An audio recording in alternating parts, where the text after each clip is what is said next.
Wanda. Ketika Dwi Jalaras tampil kok Mbak Wanda nggak ada, wah tidak ada yang semangat wiyoko-wiyoko. Ketok lesu ngoten. Heeh. Mbak Wanda, ini Mbak Wanda.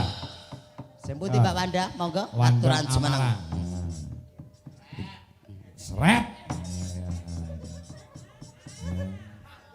Hewan. Oh niku to? Heeh. Wah iya. Jan piyayine kok leh ayu leh. Lah ya jenenge we Wanda. Wanda kuwi wondo. Heeh. Wondone Wan ki tegese rupawan. ndah. Ndah. Kuwi janda. Ora janda. Urung rabi kok janda. Lah pripun? Wan rupawan. Kene Nduk. Nah. Pecak karo Lek Uncek iki. Ambak cilik ning tuwek lho Nduk iki. Lah mboten sah dilokke wis do ngerti. Heeh. Nyates tuwek. Heeh. Jan. Selamat malam Mbak Wan. Nggih, selamat malam Pak Uncek. Pak Lah piye to? Pripun? ya apa mosok Pak? Lah pripun jenengan yuswane pinten? Aku ki kelahiran 2000 iki. Mosok 2000. 2000. Aduh. Tuwek tenan aku 2000. Ayo kanca ning gisik gembira. Halerat-lerat.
Penjane Pak Parno ngrawuhke sinden saka Kebumen utawa Mbak Eka Ngapak. Malam hari ini juga menghadirkan bintang tamu dari Jakarta. Inilah dia, Mas Primus alias Pria Mung Setugel. Ngapak. Malam hari ini juga menghadirkan bintang tamu dari Jakarta. Inilah dia, Mas Primus alias Pria Mung Setugel. Makasih. Sugeng dalu, Mas Uncek. Sugeng dalu. Mak Cange, Mbak Limbu. Piye kabare, Le? Alhamdulillah pangestu panjenengan pinaringan sehat. Pripun jenengan? Alhamdulillah waras. Sehat ya waras. Napa nggih? Iya. Napa waras tenan estu jenengan niku? Lho, waras kena iso ndalang iso. Lho, tenagane full. Alah yen sehat kula percaya jenengan sehat.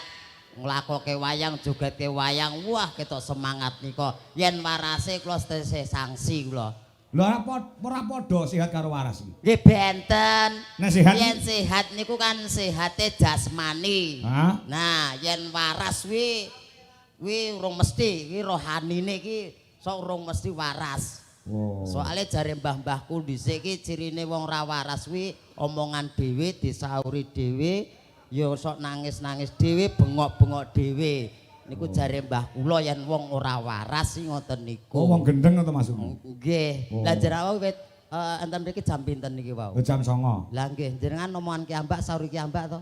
Ya omong dhewe tak sauri dhewe. Lah nggih niku dadi. Pas nangis aku ya nangis dhewe. Lah nggih, niku kan yo ciri-cirine to niku kian. Oh, paham aku. Pripun? Berarti kowe nganggep aku gendeng. Mboten. Mboten sing lek gendeng sinten? Lah nyatane omong dhewe disauri dhewe, guyu dhewe nangis dhewe. Kuwi ciri-cirine wong gendeng. Ora muni ngono. Lah nggih jarene mongko sakmene kae sing ngomong dhewe disauri dhewe mung aku tok. Lah nggih jegene ya ngakoni. Ora perkara ngakoni, aku tak trimo kanthi jembaring dodo. Oh jenenge dalang ki lek diarani wong gendeng ora masalah. Berarti sing gendeng ora mung aku tok. Lho, lah lajeng kowe ya gendeng, ngerti nek dalang gendeng kok mau eloni. Ya. Oh iya ya. Lah nek kula mboten kula kalih jenengan tok berarti. Lah terus? Ha nggih yoga-yoga niki melu gendeng. Lah kok iso? Lah awake dhewe polah ngene kok diiringi, digameli, ditabuhi. Niki ora do gendeng nian. Loh, sindene berarti ya melu gendeng. Enek yoga gendeng, dalang gendeng kok disindeni. Lah nggih. Berarti niki Pak Parno niki sing kagungan hajat niki gendeng. Termasuk nih. Termasuk piye? Kyai bijaksana. Kok iso bijaksana? Lah ngopeni wong gendeng-gendeng niku. Gendang waras nonton. Ngundang wong gendeng-gendeng terus gen waras. Gen waras niku. Alhamdulillah saged pinanggih malih. Heeh. Wah tak kira ki lali lho. Lali piye? 40 tahun nggih mboten pethuk kalih jenengan niku. Wis 40 tahun umurmu lagi piro? Suwe tenan lho mboten iya, pinanggih kalih jenengan. Iki rejeki saka Gusti Allah sing diparingake kelawan aku kelawan kowe saka panjenengane Pak Parno. Pak Parno. Wong nyatane Pak Parno tak wenehi Gareng Semarang ora kersa. Tak wenehi Mas Percil ya ora kersa. Mboten kersa. Milih Mas Uncek. Oh niku ta.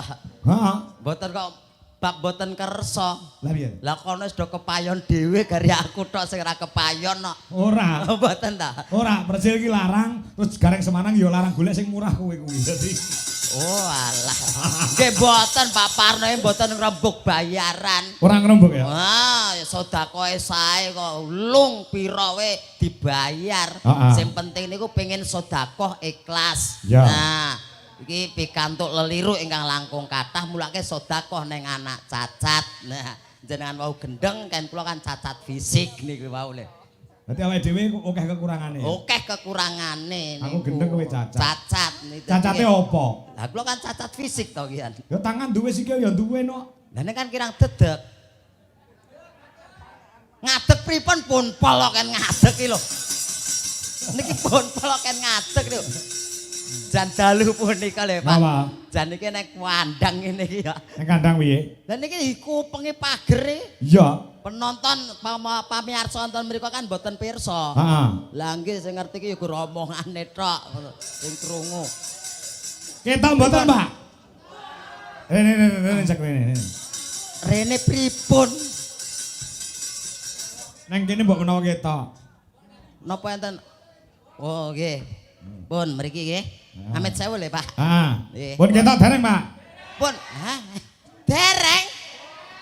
Bayo lah terus kayak pripun lho kahanane ngeten kok. Nggih Pak. Nah, ini ketok.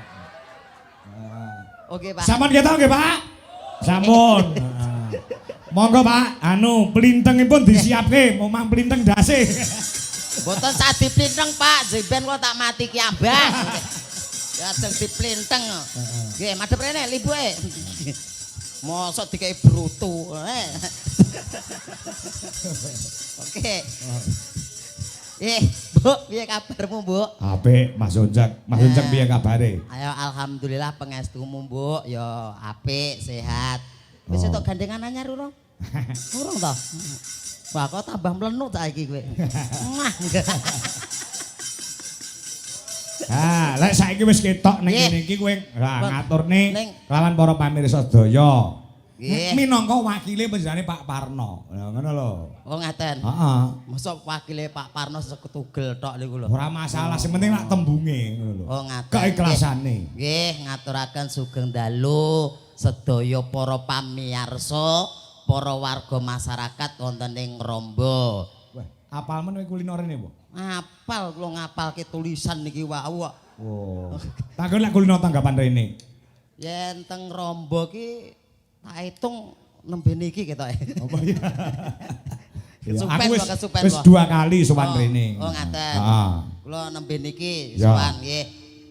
Sedaya mugi pinaringan sehat nggih Bapak Ibu nggih. Amin. Nah, matur sembah nuwun awit karawan panjenengan panjenipun Bapak Parno sakeluarga mboten saged piwales punapa-punapa kajaba mung donga.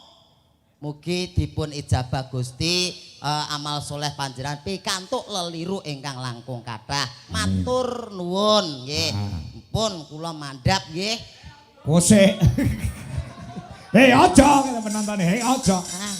Kanggo temanten sekalian. Oh, nggo mantene. Kenapa? Ya kok ndongake no.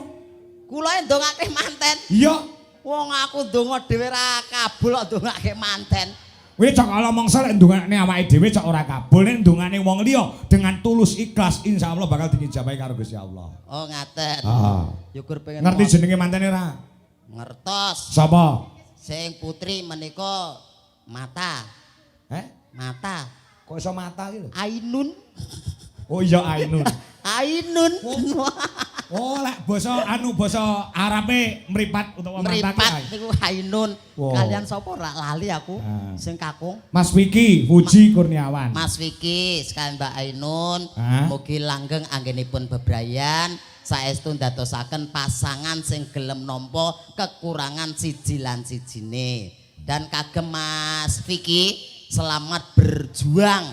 Berjuang apa? Yuk dalam keluarga niku lho, Pak. Oh. Wong lanang iku kudu berjuang.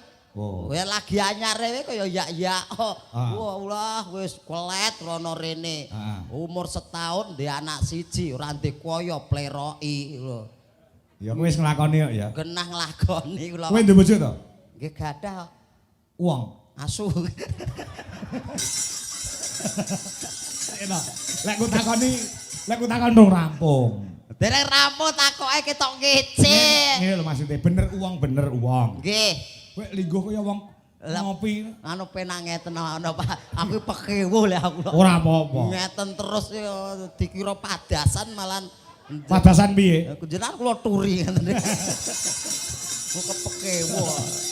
Lah kan ibarate dalang kuwi Gusti Allah katon. Ora Gusti Allah wayang ora kok katon. Lah nggih Gusti Allah katon. Ora masalah kowe sing ngunggahni ya aku kok. Berarti sing Oke. perintah ya aku. Ngono lho. Lah nggih. Maksudku iki bojomu iki uang Nggih. biasa kaya sinden-sinden apa ya endek kaya kowe ngono lho. Pitakonku urung rampung. Oh, biasa. Biasa. Biasa. Kaya sinden-sinden ngene iki. Kados sinden-sinden ngoten niku nggih mlenuk-mlenuk ngoten niku kok. Ngantene nggih metuduk ngoten iki ya. Oh. Bodine apa mas sinden iki sing ndi? Bodine wah semloh hai. Kaya sing ndi? Kados sing ana mepek debok niki. Bojoku iki. Niki bojone jenengan. Heeh. Nggih kados wonten niku. Wah. Lah ijolan napa pripun?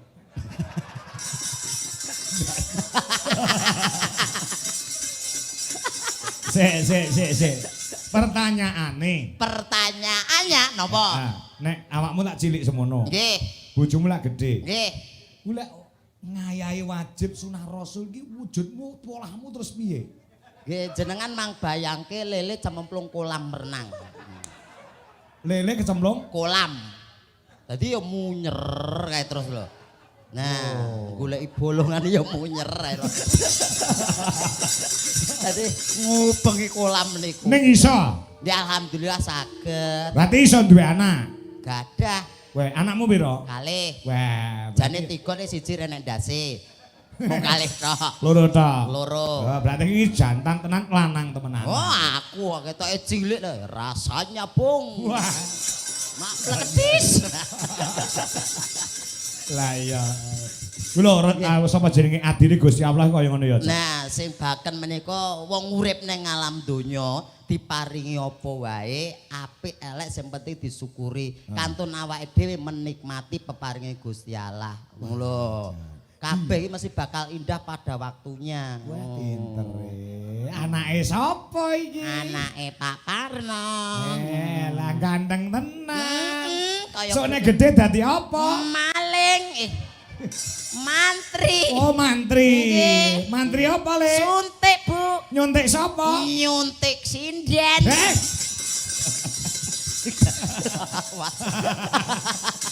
Iya. Heeh. Di mana ada kekurangan pasti ada kelebihan. Nah, sing penting awake dhewe yakin. Nah, dinikmati hidup lah. Arep kepiye to wong urip ya gur cilik lahir, terus gede, tuwek, mati. Kan mung ngoten tok. Ora iso nikmati kan ya malah rekoso to. Iya. Kaya numpuk donya kuwi awake nganti lara ya ora ditambani. Iya. Ora urung ya malah cilaka ora iso menikmati hasil kerjane. Iya, cerdas tenan kowe. Nggih. Sekolah lho kowe dhisik. Sekolah, Pak. Weh, ning ndi? SKKP. Sekolah kok SKKP? Nggih. Sekolah SKKP ki apa? Sekolah karepe ra karepe. Boten satakok. Tak kira nek apa SMA apa ngono SKKP. Nggih kula lulusan SMP kok. SMP? Nggih. SMA mung 7 wulan tok ditokke gurune. Lah ngapa? Mergo alasan iki ora iso olahraga, ora iso melu lompat tinggi. Oh. Kancane anggere lompat tinggi kula mbrobos metu ngisor. Oh, dadi ditokne karo guru. Terus ditokke. Alasane mung kuwi tok. Ora iso olahraga wis pindah sekolah ae. Bar kuwi kula metu. Metu mboten sekolah. Ning nyatane ora kowe sekolah ora berpendidikan yang tinggi, nyatane kowe iso ngopeni anak bojomu lan mulyakne anak bojomu ya. Amin amin amin. Niki adile Gusti Allah. Niki mergo bapak-bapak sedaya para pamirsa sedaya menika mesakne kula ngoten lho. Dadi maringi rezeki. Ora selain mesakne kan awakmu duwe kabisan. Gitu. Ora mung awak tok, Pak. Apa? Ya sak ndas, sak sikil, sak tangan, Pak. Maksudnya kowe jak omong nek angel malah. Angel rasa digarap, Pak. Yes, Anu, nembang saiki bawa apa? Bawa Saurunge Mbak Eka Suranti. Bawa napa, Pak? Sakarepmu. Anu sidase mawon nggih. Sidase oke. Katur temanten. Kanggo temanten. Napa anu gegarane wong akrami? Sidase wae. Oh sidase. Heeh. Pamit aku. Pamintaku. Oh diganti to? Kok pamit aku? Engko kleru. Pak Mentahu. Men dikancani karo sindene Pak Kangko ya. Sing pundi? Njaluk anu sapa jenenge kuwi Mbak Wanda. Iki primadona ini duwe Jolaras Indonesia. Mbak Wanda. Ketika duwe Jolaras tampil kok Mbak Wanda enggak ada. Wah, tidak ada yang semangat wiyoko-wiyoko. Ketok lesu ngoten. Heeh. Mbak Wanda, ini Mbak Wanda. Sing pundi Mbak Wanda? Monggo Wanda aturan jumeneng. Sret. Ewan. Oh niku to? Heeh. Wah iya. Jan piyayine kok leh ayu leh. Lah ya jenenge wae Wanda. Wanda kuwi wondo. Heeh. Wondone Wan ki tegese rupawan. nda. Nda. Kuwi janda. Ora janda. Urung rabi kok janda. Lah pripun? Wan rupawan. Kene Nduk. Nah. Pecak karo Lek Uncek iki. Ambak cilik ning tuwek lho Nduk iki. Lah mboten sah dilokke wis do ngerti. Nyates tuwek. Jan. Selamat malam Mbak Wan. Nggih, selamat malam Pak Uncek. Pak Lah piye to? Pripun? ya apa mosok Pak? Lah pripun jenengan yuswane pinten? Aku ki kelahiran 2000 iki. Mosok 2000. 2000. Aduh. Tuwek tak ngaku 2000. Lah nek wis kejek kaya tahun 2000 to Iki kelahiran. kelahiran 79. 79 Mbak, kula kelahirane. Jadi Jenengan kelahiran karo Pak Kangko cek tuwek setahun Pak Kangko. Pak Kangko lak 78. Nggih, berarti nggih sak bapakku lho to, Pak. Apa iya? Nggih. Pakmu ki ya kelahiran 79 to? Nggih. Oh alah. Lah Yo cilik ngene iki bapakmu. Nggih mboten to, Pak. ya gede to Pak. Bibite kaya ngene kok ya. Lah iya. Mbak Wanda, Nggih. asli saking pundi? Saking Ngawi. Oh saking Ngawi? Nggih. Ngawine pundi? Mboten mesti. Lah dalah. Nyapa? Kok tak saurane niku lho Pak takone ngawine pundi? Mboten mesti. Lah omahe akeh kok. Loh. Oke to, Mbak? Nggih, mboten mesti, Pak. Kok mboten mesti pripun maksudipun pripun? Lah mboten mesti ten Ngawi. Oh, ora mesti ning Ngawi. Berarti domisili te Domisi. Domisili. Do. Dok. Mi. Si. Li. Domisili. Domisiliti. Do. Mi. Si. Li. Domisili. Domisiliti. Piye to ki? Lah piye to? Do. Mi. Si. Li. Domisili. Lho iso. Iso, aku malah iso. Saking ngawine asli ngawi pundi, Mbak? Jogorogo, Pak. Oh, Jogorogo. Nggih. Saniki manggen wonten? Wonten Solo. Oh, wonten Solo. Nggih. Tasih kuliah. Alhamdulillah nembe lulus. Oh, pun lulus. Alhamdulillah. Napa lulusan napa? Karawitan, pedalangan? Karawitan. Oh, karawitan. Nggih. Karawitan. Ya lulus. Oke, jurusane ning nggon isi Surakarta kuwi oke. Ana karawitan, ana pedalangan, ana tari Mas Ujak. Oh, nggih. Ana seni rupa, ana apa jenenge? Kriya. Nah, anakku aku lak dalang. Nggih. Ya aku duwe anak. Nggih. Iki wis arep lulus saka SMKI. Nah, gandeng aku dalang, aku cita-cita anakku yo pengen dadi dalang. Sokne wis lulus SMKI, tak sekolah ning STSI utawa isi jurusan karawitan. Lho kok Pito, pedalangan terus karawitan niku. Ben dalang ben iso nabung. Weh, ngaten. Dadi iso multimedia ngene iku lho. Multi talenta. Oke niku. Media ki syuting kok nyuting. Nggih niku pokoke niku. Pamin. Statusnya isih perawan kok nggih. Alhamdulillah tasik. Cita-cita pengen rabi ki selerane sing kados napa, Mbak? Kriteriane sing kados napa? Dah. Dalam, Pak. Golek bojo sing ngene iki gampang dihapusi. Napa nggih? Heeh. Ora enek wis entek. Pabrike wis bangkrut. Awakmu gedhi ngono kuwi ta? Nggih. Lek numpak pit motor, iki numpak ning mburimu. Kaya wong wedok nyangking rangsel. Dadi numpake keke ngarep ngono ya. Kene ngarep. Kowe narepno Suyono. Ayo. Pamintaku. Wah, luar biasa. Wah. Bocleng. Nimas Temanten kekalih. mau ganti cakepane ya. Nggih katur temanten. Iya, Wanda ya apal lagi. Insyaallah. Ayo baca nanda. Isi ora apal. Nanong. Hatut ngentut. Dodok lungguh.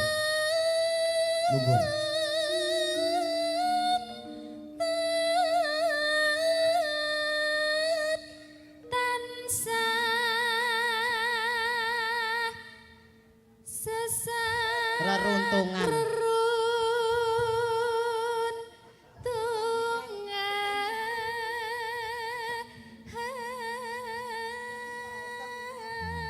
Mbok santai wae, rasa grogi lho cedhak aku. Kok terus grogi kata-katane kleru. Grogine ora karo kowe kok. Lah kalih? Ya. Kalih Pak Yon. Ora. Nggih lho Pak, kula grogi saestu. Grogi ngopo? Grogi. Karo sapa? Nggih, enten pokoke. Karo Sendi. Pengrawit niki, kalih pengrawit niki enten. Enten. Oh enten. Enten. Oh. Kae karo kae. Sapa? Niko Ardi. Boten Mas Ardi lewat. Ardi lewat. Boy. Oh. Ardi iki tumrape Wanda ora kanggo. Mangkano prasaku lho ganteng dhewe ki Ardi lho. Lewat Ardi. niku. Lewat. Ardi iki keputihan. Wong senengane Werkudara kok. Jlitheng Kresna kakangku. Oh senengamu sing ireng-ireng ngono to.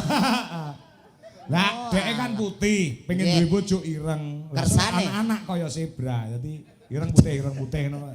Kaya laweling. Kula weling. Ayo ndak. Wis ayu suarane apik ya, Cek. Lah nggih. Ngrungokne Wanda Bowo, awake dhewe sambi udut. Nah, ya. Udut lah kula dereng angsal kok. Ya kok join. Join kalian niku. Heeh no, angger muni ting ngono gentenan. Oh. Tonton cekalan. Cekal contoh cekal. Pripun? Ting. Kene aku. Oh. Nah, kok sing ting kowe tak kene kowe. Ya, Oh, jenenge. ngaten. Oke, siap. Ayo ndak. Monggo Mbak Wada. Ing sari.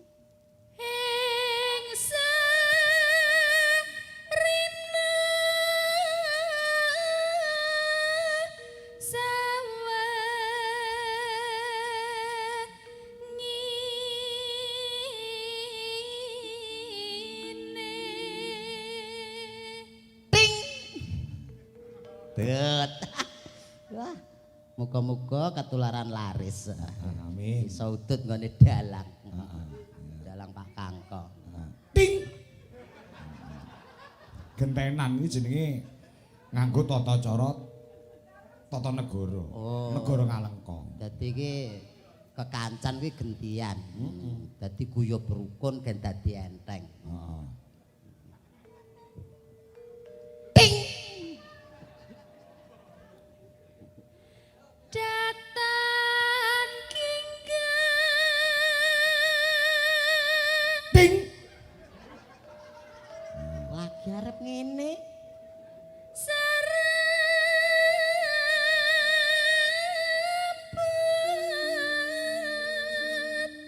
Ting. Ting. Ting. Ting. Ting. Ting. Ting karepmu ora karepmu. Wong guru arep sakepan ya dicangcing-cangcing. Wong kene iki lagi ngakep ora disedot lho. Aku ngeman kowe. Lah pripun? Iki kowe iki cah cilik ora entuk udut. Pak, lah kula ngenteni gedhe sak modare ra udut aku. Apa iya? Lah wong pol sementer kok ngenteni gedhe. Gedhe lagi udut. Ah tangting-tangting ra apa-apa. Wah, udut karo nyawang wong ayu. Walah, wis kaya ra utang kae lho. Wah, umpamane bojoku tak dol tenan ya. Hei. Kok didol piye? Didol suarane didol ngono le. suarane. Suarane kan apik. Nah, Kalem, Pak. rene ngewangi kowe dilapi raine uncek nganti gembroblos lho. Kula lapane nyambak. Ben wanda. Alah kula Gen lapane jajal nyambak. perhatian delok raine kebak keringet kowe ngono kuwi. Tok rene Thomas Uncak. Alah alah alah alah. Gene iki Pak Parnono ya pengen kae. Pengen piye? Ya pengen dilapi Wanda. Heeh. Bayar kok umur delok tok ya. Lah nggih. Pun, Pak.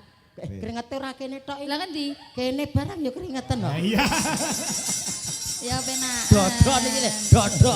Dodo. Ayo. Lamun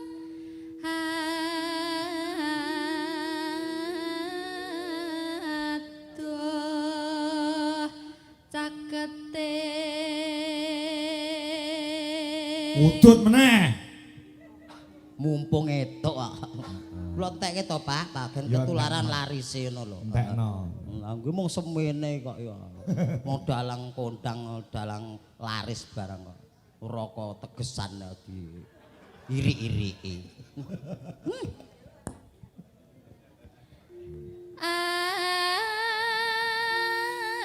ati Bunder. Ya bener, duleket. Nanang. yen cedhak tansah mulat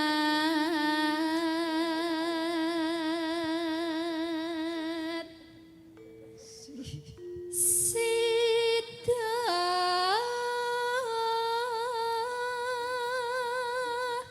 asih Ngopo? Ngopo? Perasaan kok ora penak. Ngopo ta? Tibake gur ngerayah rokok sak ler. Heeh. Kuwi kelangan rokok pirang-pirang ler. Nah, apa to? Lah rokok kuwi diderke yoga ngono. Jan ra cetha tenan.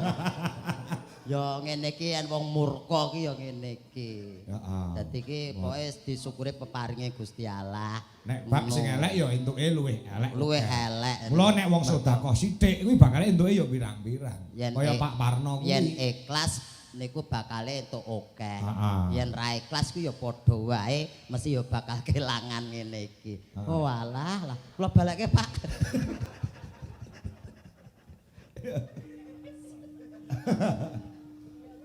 Ayo.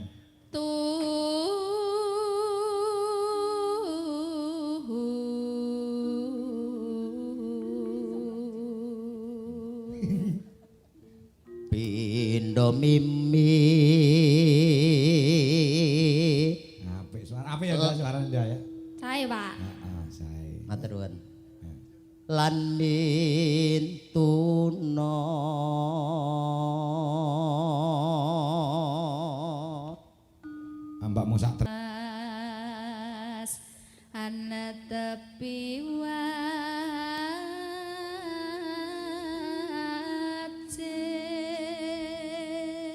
Sing buka kowe sing nutup ya kowe.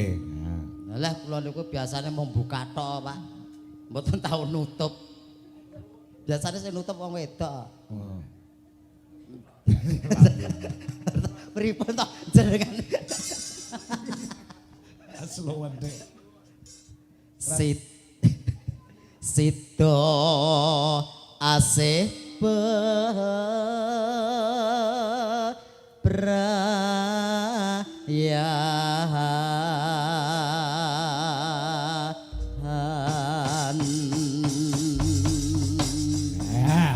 Nduk dah. Aku kita. Nggih, kula tak mandhap nggih. Ya.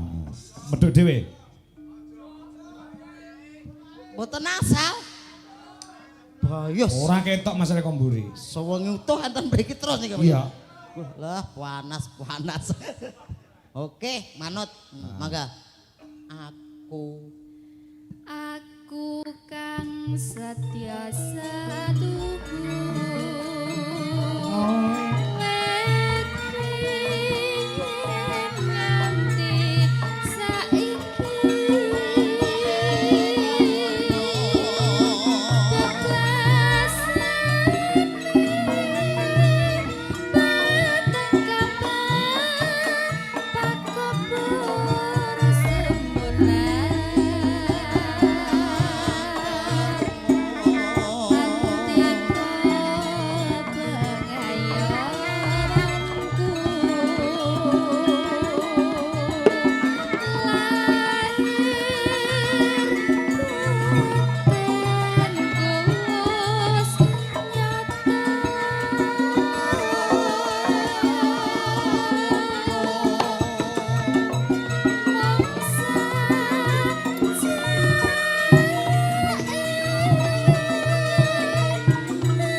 Ya, mengko tibogong ditibake dangdut ganti Mbak Eka Kebumen. Wah, ya. Yuk.